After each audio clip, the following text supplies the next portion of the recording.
salaamullaahi calaykum waraxmatullaahi wabarakaatu. halkanina waa taar t v daawade ku soo dhowaada barnaamijkeennii waxweydiin ogaal ka sheegnay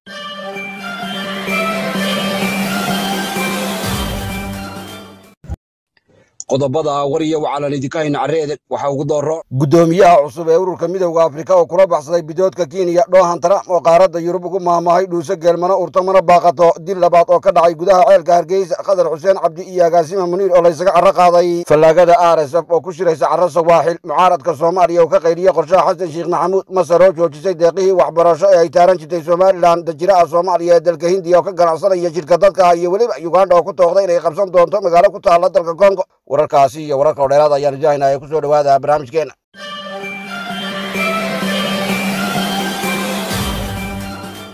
ninka dhuranka badan ee Donald Trump oo ka halcelinayay hadal ka soo yeedhay qoryaha bugaanbugta beesha Yurub ayaa sheegay in xaalka duulkaasi uu iska yahay dhuuso geelmana urtamana baaqato ay yihiin qaar aan waxba ku jilayn oo aan bilaalo caanayn karin wuxuu sheegay inay dalkaasi huriyeen oo ay beeliyeen dabka ka olkamaya ama ka qiiqaabaya sida taliya bariga dalka Ukraine hase ahaatee ay baara i waayeen sidii loo damin lahaa amase biyo loogu shubi lahaa taasoo muujinaysa inay yihiin qoryo uu goraygu ka hadaafay oo raalli ka ah dagaalkaasi wuxuu intaa raaciyey inaanay diidi karin oo aanay ka hor iman karin isla jeerkaas aanay hadal ka soo celin karin nabadda uu la qaatay docdan iyo duubi wadaagta Danbury gaar ahaana dalka Ruushka wuxuu bidiyey in wiilka wadnaha shiisha loo dhigay dilindilqa Volodymyr uu isaguna yahay mid aanu dheegna u badqabin oo abbaan doonyaqaad u noqday dalalka bugaanbugta beesha Yurub kuwaasoo dalka Ukraine bilaayo xijaab ka dhigtay gaar ahaan inaanu soo haansan tumaalka qoortii caddaatay ee Volodymyr oo gebi ahaanba digamaraasi kara tumaalka ceelka Kiev iyo inta haysa wuxuu ku garamay inuu ruushku guud ahaanba qarab suli karo ceelka Kiev iyo cawaankiisaba balse aanu taas ku dhaqaaqin oo uu gabinimada ka raacay isagoo aan falin wixii uu tamarta u lahaa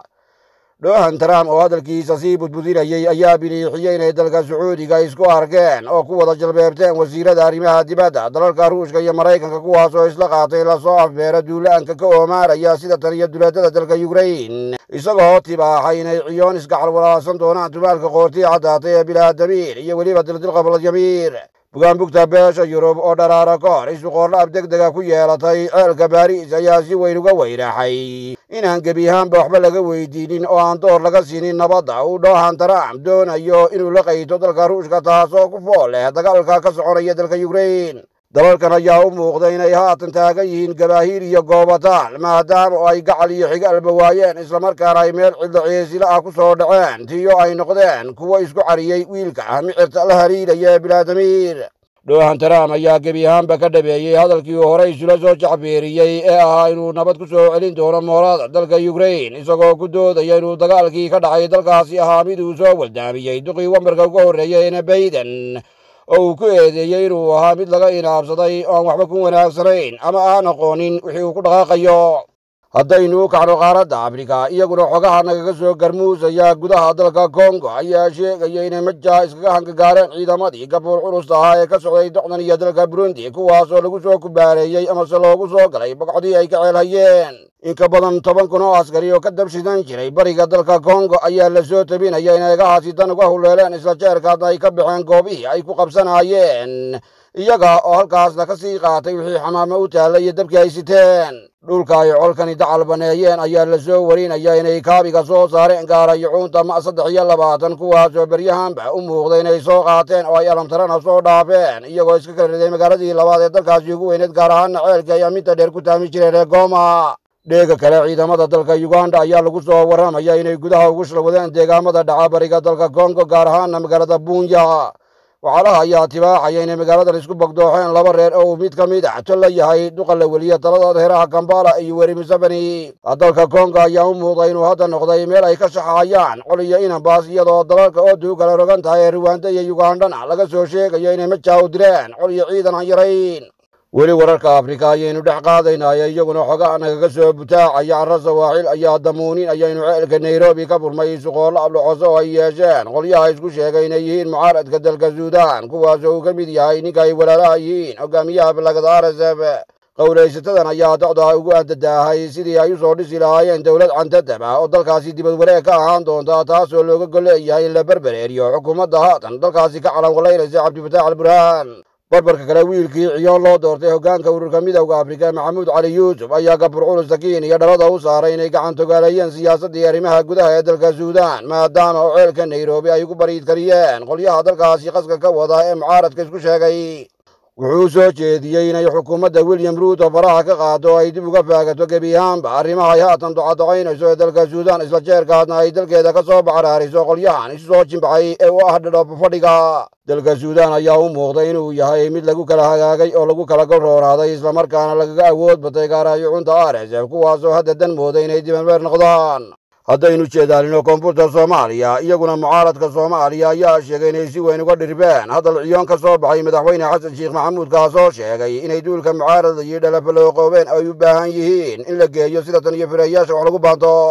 waxay sheegeen inay dawubahaasi ahaayeen kuwo afka weyn oo aan gole la soo joogsan karin islamarkaana ay duqa uga fadhiyaan xaal iyo dhaahin uu arrinkaasi ka bixiyo waxay tilmaameen inuu duqu dharaar walba ku tiraabayo hadalla aan sinaba loo qaadan karin oo loo baahan yahay sidii wax looga qaban lahaa islamarkaana loo ogaan lahaa inuu sulo ka shubay iyo weliba inay ka tahay kasiyamaad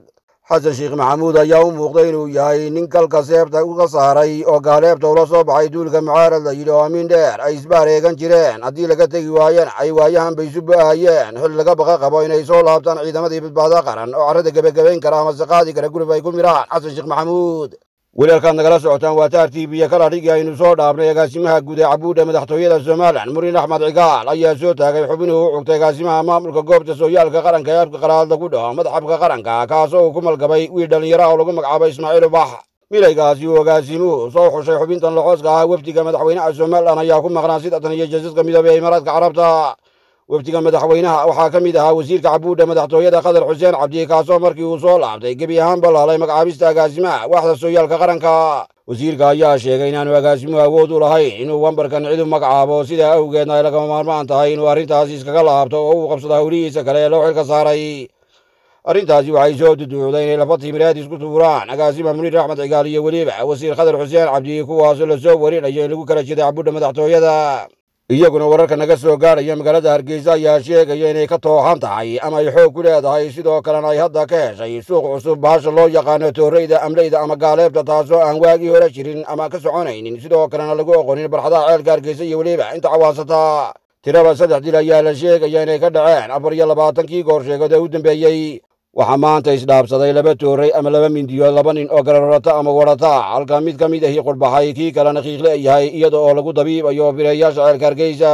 sidoo kale waxaa shalay lagu gaban waray ceelka Hargeysa taliyihiisa Liga Maxamed Mooge marxuum Cabdi Cali Nuur oo isna mindirita talaagoysay dadka reer Hargeysa ayaa weli isweydiinaya waxa soo minguuriyay tooreydii magaalada Burco lagu yaqaanay adeegaasi kaasoo boqolkii gu'ee laga soo gudbayba ay wadnaha iskaga hayeen ama isku laf bixinayeen iyadoo ay ka dishay 1 milyuun oo dad ah madax madow oo dhulka hoos maray ama ciidda lagu ragay kuwaasoo aan laba cali dib isu weydiinin dadka reer Hargeysa ayaa aad uga warwarsan ama wadnaha barta kaga haya sida wax u socdaan ama ay u sabaynayaan taasoo ay ka qaadeen sasakati sooha silal iyo wixii raaca waxay aad uga baqa qabaan in labadii afku duulaba uu ka kale ula soo qaadan doono gaaleeb maarowday oo uu galka wadne kaga soo saaro ama uu hanaqa ku gooyo reer Hargeysa ayaa lagu yaqaanaa marka ay ismaagaan dhaar booli xoobto booto faataadhugu toodhafaan cay iyo afxumo mariya taagle oo nin waliba ninka kale ku ganayo taasoo marka ay kala bogtaan ay iska kala huleelaan ama iska kala taxtaxaasiyaan laakiin hadda waxay u arkaan inay soo kadooday ama ay soo kordhiyeen ciyaari reer Burco docda kale sida uu u dhacay dilkani waxaa ka hadlaya qaar ka mid ah howlwadeennada suuqa waaheen kuwaasoo ka bixiyey faahfaahin dheeraad ah maadaama oo ay goobjoog ahaayeen waa kan guddoomiyaha dhalinyarada suuqa waaheen aadan colaad oogle oo arrintaasi ka warbixinaya shacabweynaha jamhuuriyadda Soomaaliland waxaan arkay war meelo qaldan lagu qoray oo dadka reer Soomaaliland nabadgelyadooda iyo wanaagooda iyo wadajirkooda ka xun ay faafinayaan oo ay ku soo qorayaan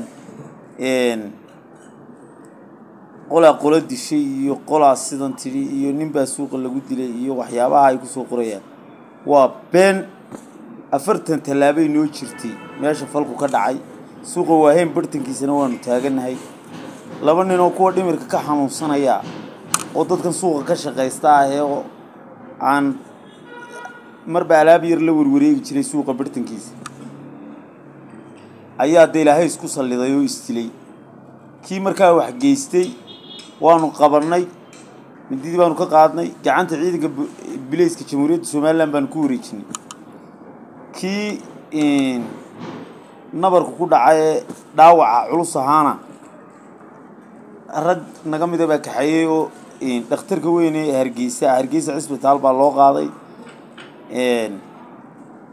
markay nala joogeenna qolo ma ahayn oo niman iska xanuunsanayo suuqa isku dilay bay ahaayeen iminkana qoladooda haatan aan garan mayno laakiin labadaas inay laba nin oo suuqa kaabadaha waxaan iska fadhiisto xanuunsanayo alaab la wareega ay ahaayeen ayuumaanu garanaynaa si kastaba ha ahaatee cadowga iyo nacabka reer Somaliland ayaa soo gasangeynayay inay xaalad culus ka taagan tahay gudaha magaalada Hargeysa iyagoo soo girgiiraya inay ku soo bateen dilalka la isu adeegsanayo micirta iyo caloolo qofta taasoo iska hadur yahay talaamac ama uliba hadal wadkii galay maanta waxaan rabnaa insha Allah taala warbixin inaan ka bixino masjid jaamici aynaba muddada sida caadada inoo ahayd aynu marba ka wareysan jirnay halka uu marayo horasaynu la soconay sanadkii hore Ilaahay subhanahu wa ta'ala wuxuu inagu guuleeyay qaybtii hoose oo inoo dhameystirantay oo si wanaagsan loogu cibaadeysto dhinac walba haday aqoon waxbarashadii tahay iyo haday cibaadadii tahay salaadihii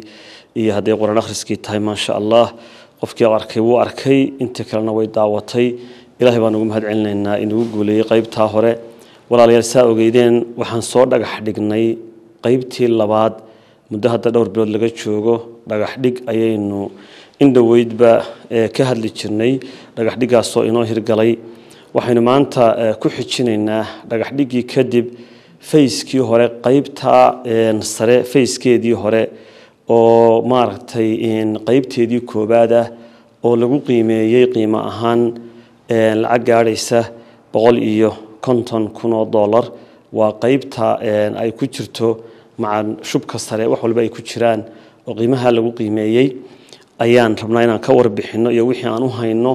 walaalayaal lacagta 150ka fillaahi alxamdu $40,000 waa haynaa gacanta ayaan ku haynaa Ilaahay subhanahu wa ta'ala intii la baxday miisaanka xasanaadka ha u saaro waxa kale oo aan haynaa 960 xabo oo sibira sida aan warbixinta hore u soo sheegnay 3,200 xabo oo sibira ayaa galaya masjidka marka 900 iyo dheeraadka waynu haysanaa fillaahi alxamdu